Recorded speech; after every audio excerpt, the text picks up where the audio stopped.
मंत्रिमंडळाच्या बैठकीतून मंत्री आता बाहेर येतात। पुन्हा एकदा सुप्रीम कोर्टाकडे जाऊयात आपण। बहुमत चाचणीला उशीर होऊ नये असा मुद्दा मांडतायत शिंदे गटाचे वकील कौल। हे मुद्दा मांडतायत की अपात्रतेच्या निर्णयासाठी बहुमत चाचणी थांबवता येत नाही। नीरज किशन कौल ही शिंदे गटाची बाजू मांडताना हा महत्त्वाचा मुद्दा पुढे करतायत। काय नेमका त्यांचा मुद्दा आहे, काय युक्तिवाद आहे? प्रशांतकडे पुन्हा एकदा जाऊयात। प्रशांत, कविता, अत्यंत इंटरेस्टिंग वळणावरती हा युक्तिवाद येऊन पोहोचलेला आहे। एकनाथ शिंदेंच्या वतीनं नीरज किशन कौल युक्तिवाद करतायत। त्यांनी सुरुवातच या मुद्द्यावरती केली की जेव्हा अध्यक्षांच्या समोर म्हणजे त्यांचा अविश्वास प्रस्ताव आणि एखाद्या सदस्याचं अपात्रत्व हे जर मुद्दे असतील तर सगळ्यात पहिल्यांदा त्यांच्या म्हणजे अविश्वासाचा निकाल जो आहे तो लागला पाहिजे। कारण जोपर्यंत सभागृहाचा त्यांच्यावरती विश्वास आहे हे सिद्ध होत नाही तोपर्यंत ते पुढचे निर्णय घेऊ शकत नाहीत। आणि त्या दृष्टीने त्यांनी काही उदाहरणं जी आहेत ती सुद्धा कोर्टाला दिली। आणि या सगळ्यानंतरच जेव्हा ते हे सांगत होते की म्हणजे अविश्वासाची नोटीस आम्ही त्यांना दिली 21 तारखेला आणि त्याच्यानंतर 2 दिवसांनी आमच्या विरोधात अपात्रतेची नोटीस जी आहे ती बजावण्यात आली। एक प्रकारे या घटनाक्रमातून काही राजकीय हेतू याच्यामध्ये दडलेले आहेत का हे सांगण्याचा प्रयत्न नीरज किशन कौल यांनी केला। आणि त्यांच्या या आर्ग्युमेंटवरती न्यायमूर्ती सूर्यकांत यांनी एक अत्यंत महत्त्वाचं विधान केलेलं आहे। त्यांचं म्हणणं होतं की म्हणजे तुमचा युक्तिवाद हे सूचित करतो की जर अशा पद्धतीनं दोन्ही केसेस एका वेळी असतील तर आपल्याला पहिल्यांदा उपाध्यक्षांच्या अविश्वासाचा फैसला जो आहे तो केला पाहिजे। ही टिप्पणी जी आहे ती खूप महत्त्वाची आहे। कारण जर अशा पद्धतीनं कोर्टानं पुढं ऑर्डर दिली तर साहजिक आहे की जरी उद्या जे स्पेशल सेशन आहे ते उपाध्यक्षांच्या अध्यक्षतेखाली सुरू झालं तरी पहिला अजेंडा जो आहे तो मग उपाध्यक्षांना हटवण्याचा येऊ शकतो। आणि त्या केसमध्ये जर मेजॉरिटीच्या जोरावरती दुसरा उपाध्यक्ष बीजेपीचा उपाध्यक्ष आपल्या या केसमध्ये आला तर पुढचे सगळे प्रश्न जे आहेत शिंदे गटासाठी खूप सोपे होऊन बसतात। कारण निलंबनाचे निर्णय जे आहेत ते पीठासीन अधिकारी त्या प्रक्रियेमध्ये त्या केसमध्ये प्रलंबित ठेवू शकतात। त्याच्यामुळं एक प्रतिप्रश्नच केलेला आहे न्यायमूर्ती सूर्यकांत यांनी। पण या प्रतिप्रश्नातून जर न्यायमूर्तींचा काही हेतू स्पष्ट होत असेल आणि जर त्या दिशेने त्यांचा निकाल जात असेल तर मात्र ते खूप वेगळ्या वळणावरती जाऊ शकतं हे सगळं प्रकरण। बरोबर आहे, कारण अध्यक्षांच्या विरोधात सुद्धा अविश्वास ठराव आहे आणि त्या बाबतीत जर काही निर्णय झाला आणि तो निर्णय जर महाविकास आघाडीसाठी त्रासदायक ठरला तर प्रकरण पुढच्या वेगळ्या वळणावर जाऊ शकतं। प्रशांत, पुन्हा एकदा तुमच्याकडे येतोय। मात्र नीरज किशन कौल यांचं या युक्तिवादातलं एक वाक्य जे आहे ते शिवसेनेवरती खूप आघात करणारं आहे। कारण ते हे सांगण्याचा प्रयत्न करतायत की सभागृहातली मेजॉरिटी तर सोडा, यांना यांच्या पक्षात सुद्धा आता मेजॉरिटी नाही आहे। आणि त्यामुळं या आधारावरती ते वारंवार हा दावा करतायत की डिस्क्वालिफिकेशन आणि ही जी फ्लोअर टेस्ट आहे याचा कुठलाही संबंध नाही आहे। डिस्क्वालिफिकेशनचे निर्णय प्रलंबित आहेत म्हणून फ्लोअर टेस्ट जी आहे ती थांबवता येत नाही, हा त्यांचा युक्तिवाद आहे। त्यासाठी सुप्रीम कोर्टाचे जे जुने दाखले आहेत त्याचा सुद्धा त्यांनी उल्लेख केलेला आहे। शिवाय आपण मगाशी जे म्हणत होतो की न्यायमूर्ती सूर्यकांत यांनी त्यांना प्रतिप्रश्न केला आणि असं म्हटलं की म्हणजे तुमचा आर्ग्युमेंट असं सांगतंय की त्यांच्या अविश्वासासंदर्भात पहिल्यांदा फैसला जो आहे तो झाला पाहिजे, तर हे सुद्धा खूप गंभीर आणि सूचित करणारं वाक्य आहे। पण सोबतच आपण हे पण लक्षात घ्यायला पाहिजे की राज्यपालांनी जे अधिवेशन उद्या बोलावलेलं आहे त्याच्यामध्ये स्पेसिफिक काही गोष्टी नमूद केलेल्या आहेत, अगदी बारीक बारीक गोष्टींचा उल्लेख केलेला आहे। आणि उद्याचा अजेंडा हा केवळ नो कॉन्फिडन्स मोशनचा असेल हे सुद्धा त्याच्यात त्यांनी सांगितलेलं आहे। 11 ते 5 अशी स्पेसिफिक वेळ सांगितलेली आहे। कुठल्याही कारणास्तव हे अधिवेशन जे आहे ते 1 दिवसाचं बरखास्त करता येणार नाही आणि त्यामुळं 5च्या आधी ही सगळी प्रक्रिया पूर्ण करावी लागेल असं दिसतंय। त्यामुळं या सगळ्या अनुषंगानं आता नीरज किशन कौल यांचा हा युक्तिवाद आणि त्याच्यावरती कोर्ट काय म्हणतंय हे बघावं लागेल। पण कोर्टाचा हा प्रश्न जो आहे तो मात्र खूप इंटरेस्टिंग होता की त्यांचं म्हणणं होतं की मग जर असं असेल तर उपाध्यक्षांची वैधता किंवा त्यांचं सभागृहाला सर्वमत आहे की नाही याचा फैसला मग अगोदर झाला पाहिजे, हा प्रश्न त्यांनी उपस्थित केलेला होता। आणि हा प्रश्न उपस्थित करत असताना जसं तुम्ही सांगितलं नीरज किशोर कौल यांनी जो मुद्दा उपस्थित केलाय किंवा त्यांनी जे वाक्य न्यायालयासमोर म्हटलंय ते खरोखरच शिवसेनेच्या जिव्हारी लागणार आहे की शिवसेनेकडे विधिमंडळात तर सोडा स्वतःच्या पक्षामध्ये सुद्धा मेजॉरिटी नाहीये असं नीरज किशोर कौल जे शिंदे गटाचे वकील आहेत न्यायालयामध्ये सध्या युक्तिवाद करतात ते म्हणते। याशिवाय ते असं म्हणतात की जर बंडखोर आमदार अपात्र ठरले तर बहुमताचा आकडा कमी होईल, पक्षातही त्यांच्याजवळ बहुमत नाही आहे, त्यामुळे विधिमंडळामधलं बहुमत तर दूरच असल्याचं कौल यांनी न्यायालयामध्ये म्हटलेलं आहे। आणि बंडखोर आमदारांचा जेव्हा मुद्दा आला तेव्हा ते असे म्हटले की बंडखोर आमदार जर अपात्र ठरले तर काय होईल, तर बहुमताचा आकडा कमी होईल असं नीरज किशोर कौल यांनी न्यायालयाला सांगितलं आहे। सध्या ते न्यायालयामध्ये आपली बाजू मांडतात। शिवसेनेतर्फे बाजू मांडली गेलेली आहे, 68 मिनिटाचा युक्तिवाद झालेला आहे आणि त्यानंतर आता शिंदे गटातर्फे बाजू मांडली जाते। शिंदे गटाकडनं हा दावा केला जातोय की बहुमत चाचणी हाच योग्य मार्ग आहे, कोणत्याही सभागृहामध्ये बहुमत आहे की नाही हे जाणून घेण्यासाठी। बहुमत हे सर्वोच्च आहे लोकशाही प्रक्रियेमध्ये आणि ते जाणून घेण्यासाठी बहुमत चाचणी ही व्हायला हवी। त्यामुळे उद्या होणाऱ्या बहुमत चाचणीच्या बाजूने शिंदे गटाच्या वतीने युक्तिवाद करण्यात येतो आणि त्या युक्तिवाद करत असताना एक महत्त्वाचं वाक्य वापरलं गेलं की पक्षातही मेजॉरिटी नाहीये यांच्या शिवसेनेकडे। साधारणपणे सत्ताधारी बहुमताची चाचणीची मागणी करतात, पण इथे मात्र विरोधी पक्ष बहुमत चाचणीची मागणी करतोय असंही कौल यांनी न्यायालयामध्ये म्हटलेलं आहे। एरवी सत्ताधारी हे बहुमताच्या चाचणीची मागणी करतात, मात्र आता विरोधी पक्ष बहुमत चाचणीची मागणी करतायत असं कौल यांनी न्यायालयाला म्हटलेलं आहे। हे म्हणण्यामागचं त्यांचं नेमकं काय उद्देश आहे, काय ते सांगू पाहतायत, प्रशांतकडनं आपण स्पष्टीकरण जाणून घेऊयात। प्रशांत,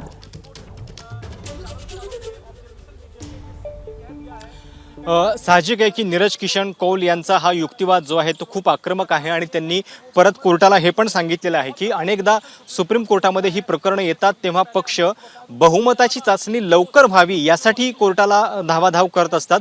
पण त्यांनी असं म्हटलं आपल्या युक्तिवादामध्ये की मी पहिल्यांदाच किंवा खूप क्वचितपणे असं बघतोय की हा पक्ष किंवा ही पार्टी जी आहे ती बहुमतापासून इतकी दूर का पळतीये, बहुमताला इतकं घाबरते का आहे, हा त्यांनी याच्यामध्ये प्रश्न उपस्थित केलेला आहे। आणि सुप्रीम कोर्टाचे जुने दाखले देत त्यांचं हेच म्हणणं आहे की डिस्क्वालिफिकेशनची प्रक्रिया प्रलंबित आहे, म्हणून फ्लोअर टेस्ट टाळणं हे योग्य नाही। या दोन गोष्टी पूर्णपणे वेगळ्या आहेत, त्या जोडण्याचा प्रयत्न माझे मित्र अभिषेक मनु सिंघवी यांनी केला, पण तो चुकीचा आहे हे नीरज किशन कौल यांनी आपल्या युक्तिवादामध्ये म्हटलेलं आहे।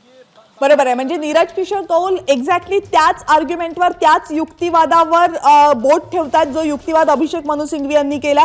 जो मुख्य युक्तिवाद होता अभिषेक मनु सिंघवी यांचा की आधी अपात्रतेच्या नोटिसेसवर कारवाई व्हावी, त्या संदर्भातली सुनावणी व्हावी, त्या संदर्भातला निर्णय व्हावा आणि त्यानंतरच बहुमताची चाचणी व्हावी।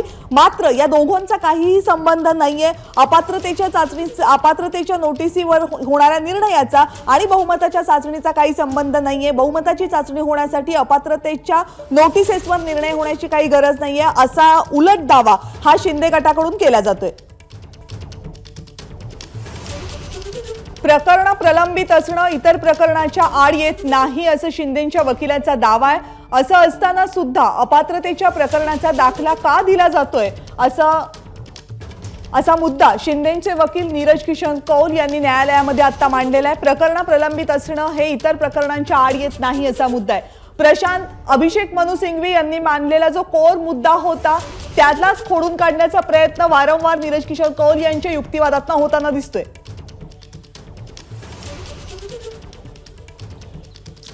नक्कीच खरं तर नीरज किशन कौल यांनी वारंवार हे सांगण्याचा प्रयत्न केलेला आहे की अपात्रतेचा डिसिजन जो आहे तो स्पीकरला घ्यायचा आहे किंवा डेप्युटी स्पीकरला घ्यायचा आहे, म्हणून तुम्ही फ्लोअर टेस्ट जी आहे ती थांबवू शकत नाही। मध्य प्रदेशच्या केसचा सुद्धा त्यांनी हवाला दिला आणि याच्यामध्ये हे सांगण्याचा प्रयत्न केला की राज्यपालांना हे अधिकार आहेत, मंत्रिमंडळाच्या सल्ल्याशिवाय जरी हे निर्णय घेतले जात असले तरी काही अपवादात्मक स्थितीमध्ये हे करावं लागतं, हे त्यांनी कोर्टाला सांगण्याचा प्रयत्न केलेला आहे। त्यांनी हे पण म्हटलं की हा पक्ष सभागृहातल्या बहुमताची चर्चा करतोय, पण यांना पक्षामध्ये म्हणजे सभागृहातलं सोडा, यांना पक्षामध्ये आपल्या स्वतःच्या बहुमत नाहीये। याच्याशिवाय जर इतर सगळे पक्ष जे आहेत जेव्हा कोणी कोर्टामध्ये येतं तेव्हा बहुमत ची चाचणी जी आहे ती लवकर व्हावी म्हणून करत असतात, पण इथं उलटं होत आहे हे सुद्धा त्यांनी कोर्टाला सांगण्याचा प्रयत्न केला। याच्याशिवाय लोकशाहीमध्ये बहुमत सिद्ध करण्यासाठी किंवा कोण कोणाच्या बाजूने आहे हे सिद्ध होण्यासाठी सगळ्यात योग्य स्थान जे आहे ते सभागृह आहे आणि त्या सभागृहामधली चाचणी जी आहे ती अशी थांबवली जाऊ शकत नाही, हा नीरज किशन कौल यांचा या ठिकाणी युक्तिवाद आहे। आणि त्यामुळं आता आपल्याला बघावं लागेल की या सगळ्या संदर्भात पुढचा युक्तिवाद अजून राज्यपालांच्या वतीनं सॉलिसिटर जनरल तुषार मेहता हे सुद्धा आपली बाजू मांडणार आहेत आणि त्यांनी बाजू मांडल्यानंतर न्यायमूर्तींचा निकाल नेमका काय येतोय हे बघावं लागेल।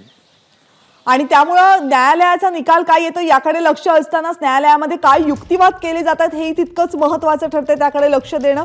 कारण कोणत्या पक्षाची काय बाजू आहे, कोर्टाच्या नोटीसमुळे बहुमत चाचणी लांबवण्याची मागणी शिंदेंच्या वकिलांनी केली आणि फक्त नोटीस नाही अंतरिम आदेश दिलाय असं कोर्टाचं म्हणणं आहे। कोर्टानं हे सांगितलं की आम्ही फक्त नोटीस दिली नाहीये तर इंटरिम ऑर्डर दिलेली आहे, अंतरिम आदेश दिलेला आहे। कोर्टाच्या नोटीसीमुळे बहुमत चाचणी लांबवण्याची मागणी केली आहे आणि आम्ही फक्त नोटीस दिलेली नाही तर अंतरिम आदेश दिलेला आहे असं कोर्टाचं म्हणणं आहे.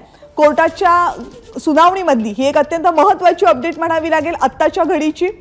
कोर्टाच्या नोटिसीमुळे बहुमत चाचणी लांबवण्याची मागणी केली गेलेली आहे असं शिंदेंच्या वकिलांचं म्हणणं आहे. मात्र आम्ही फक्त नोटीस दिलेली नाही, आम्ही आदेश दिलेला आहे असं कोर्टानं त्यांना सांगितलेलं आहे. कोर्टानं रादर त्यांना याची आठवण करून दिलेली आहे आणि बहुमत चाचणी थांबवणं लोकशाहीसाठी धोकादायक असल्याचा दावा शिंदेंच्या वकिलांनी न्यायालयामध्ये केलेला आहे आपल्या युक्तिवादामध्ये. बहुमत चाचणी ही लांबवता येणार नाही कारण तशी बहुमत चाचणी लांबवणं हे लोकशाही प्रक्रियेसाठी धोकादायक असेल असा दावा शिंदेंच्या वकिलांनी आता न्यायालयामध्ये केलेला आहे आपलं म्हणणं मांडताना, आपली बाजू मांडताना. शिंदेचे वकील नीरज किशन कौल यांचा युक्तिवाद सध्या न्यायालयामध्ये सुरू आहे आणि त्या युक्तिवादामधले हे काही महत्त्वाचे मुद्दे आहेत.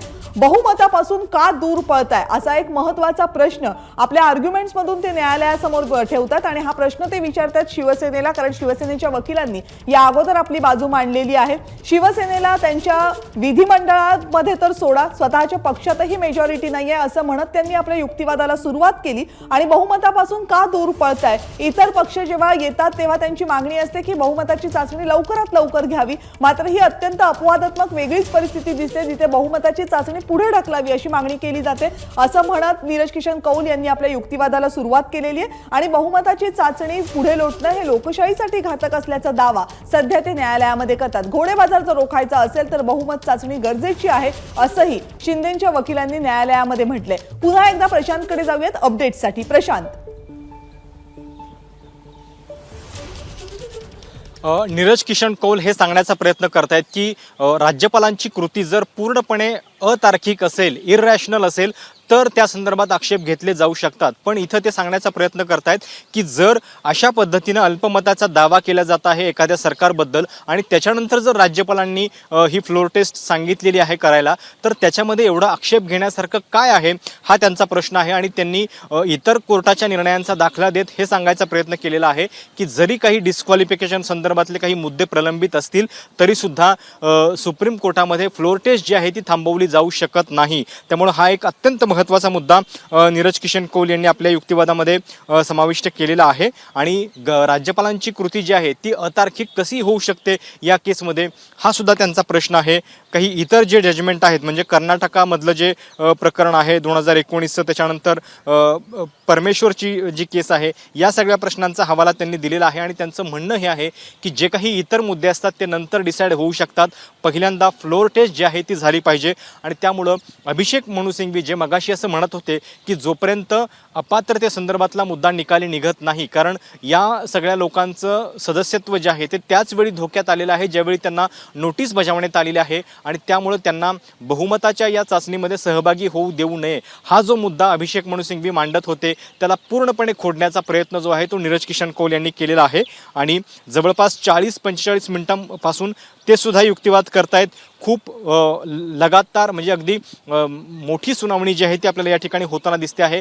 5 वाजता कामकाज सुरू झालेलं होतं. खरं तर याच वेळी सुप्रीम कोर्टाचं कामकाज सामान्यांसाठी बंद होतं, पण काही स्पेशल केसेसमध्ये सुप्रीम कोर्टाचं हे काम कसं चालतं हे आज आपल्याला पाहायला मिळते. कारण महाराष्ट्राच्या सत्ताकरणाचा फैसला जो आहे तो सुप्रीम कोर्टातून आज होणार आहे. कुणाला दिलासा मिळतोय हे अगदी लवकरच कळेल. कुणाला दिलासा मिळेल हे सुप्रीम कोर्टाच्या निर्णयातून अगदी लवकरच कळेल. अभिषेक मनु सिंघवी शिवसेनेचे वकील यांनी आपली बाजू जवळपास 68 मिनिटं मांडली आणि त्यानंतर आता नीरज किशन कौल शिंदे समर्थक आमदारांचे वकील हे आता न्यायालयामध्ये बाजू मांडतात. त्यांचा प्रमुख मुद्दा हा आहे की बहुमत चाचणी ही व्हायला हवी.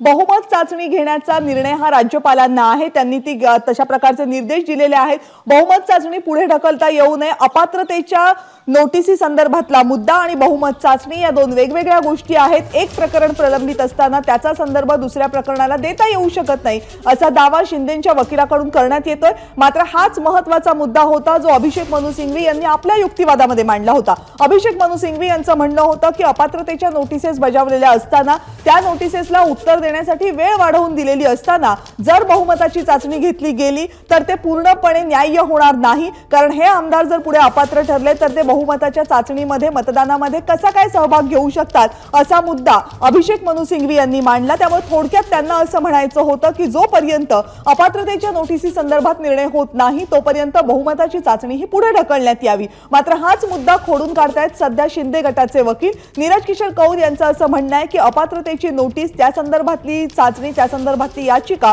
आणि बहुमताची चाचणी यांचा काही एकमेकांशी संदर्भ नाही. बहुमताची चाचणी ही लोकशाही प्रक्रियेमध्ये सर्वोच्च असते आणि ती चाचणी घेण्याचा अधिकार हा सर्वस्वी राज्यपालांना आहे. त्यामुळे राज्यपालांनी जर बहुमताची चाचणी घेण्याचे आदेश दिले असतील तर ते पुढे ढकलणं हे लोकशाहीसाठी घातक असेल, असं नीरज किशोर कौल न्यायालयामध्ये युक्तिवाद करताना म्हणतात.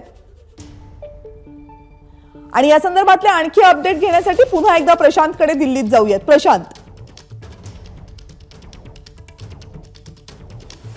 कविता, या सगळ्या युक्तिवादाच्या दरम्यान मध्ये मध्ये न्यायमूर्ती जे आहेत ते इंटरप्ट करत असतात, काही प्रतिप्रश्न विचारत असतात आणि त्यांच्या प्रश्नांमधून सुद्धा आपल्याला निकालाची दिशा अनेकदा कळत असते. आता न्यायमूर्ती सूर्यकांत यांनी हा प्रश्न विचारलेला आहे की एक हायपोथेटिकल सिच्युएशन त्यांनी सांगितलेली आहे किंवा हायपोथेटिकल क्वेश्चन विचारलेला आहे. त्यांचं म्हणणं असं आहे की जेव्हा एखादं सरकार अल्पमतामध्ये येतं तेव्हा आपलं अल्पमतातलं सरकार वाचवण्यासाठी ते स्पीकरच्या अधिकारांचा मिसयूज, गैरवापर जे आहे ते करू शकतात का आणि ते लोकशाहीच्या मूल्यांना पूर्णपणे अनैतिक ठरू शकतं का? तर हा प्रश्न जो आहे तो त्यांनी विचारलेला आहे. म्हणजे एक प्रकारे त्यांना हे विचारायचं आहे की या ज्या अपात्रतेच्या नोटीस आलेल्या आहेत तर त्या आपलं सरकार अल्पमतात आलेलं आहे या भीतीतून आलेल्या आहेत का? तर त्याच्यावरती शिंदेचे वकील नीरज किशन कौल यांनी एक्झॅक्टली तेच सांगितलेलं आहे. त्यांचं म्हणणं आहे की 2016चं अरुणाचल प्रदेशमधलं रेबियानचं जे निकालपत्र आहे ते याच संदर्भात भाष्य करतं आणि ते काय सांगतं तर तुम्ही कुठल्याही पद्धतीनं ही फ्लोर टेस्ट जी आहे ती थांबवू शकत नाही. आणि पुन्हा एकदा नीरज किशन कौल कोर्टाला हे सांगण्याचा प्रयत्न करतायत की जेव्हा पीठासीन अधिकाऱ्यांच्या अस्तित्वाचा प्रश्न आहे, त्यांच्या विरोधात अविश्वास प्रस्ताव प्रलंबित आहे आणि त्याच वेळी जर हे होणार असेल डिस्क्वालिफिकेशन, तर पहिल्यांदा निकाल जो आहे तो त्या पीठासीन अधिकाऱ्यांच्या विश्वासार्हतेचा लागला पाहिजे. म्हणजे त्यांच्या विरोधात अविश्वास प्रस्ताव मान्य होतोय की नाही, त्यांना तो हक्क आहे की नाही हे आधी स्पष्ट झालं पाहिजे आणि त्याच्यानंतर डिस्क्वालिफिकेशनची प्रक्रिया जी आहे ती पुढे चालू राहील. त्याच्यामुळं हे सुद्धा मुद्दे खूप महत्त्वाचे आहेत. कारण जर आपण लक्षात घेतलं तर उद्याची सुनावणी अधिवेशनाची जी सगळी प्रक्रिया आहे ती हंगामी अध्यक्षांच्या नव्हे तर उपाध्यक्षांच्याच अध्यक्षतेखाली होणार आहे. पण त्यांच्या संदर्भातले जे निर्णय आहेत ते सुद्धा पुढं कसे कोर्टाच्या कचाट्यात येऊ शकतात याची एक थोडीशी झलक जी आहे ती आपल्याला या सुनावणीमध्ये पाहायला मिळते. एबीपी माझा, उघडा डोळे बघा नीट.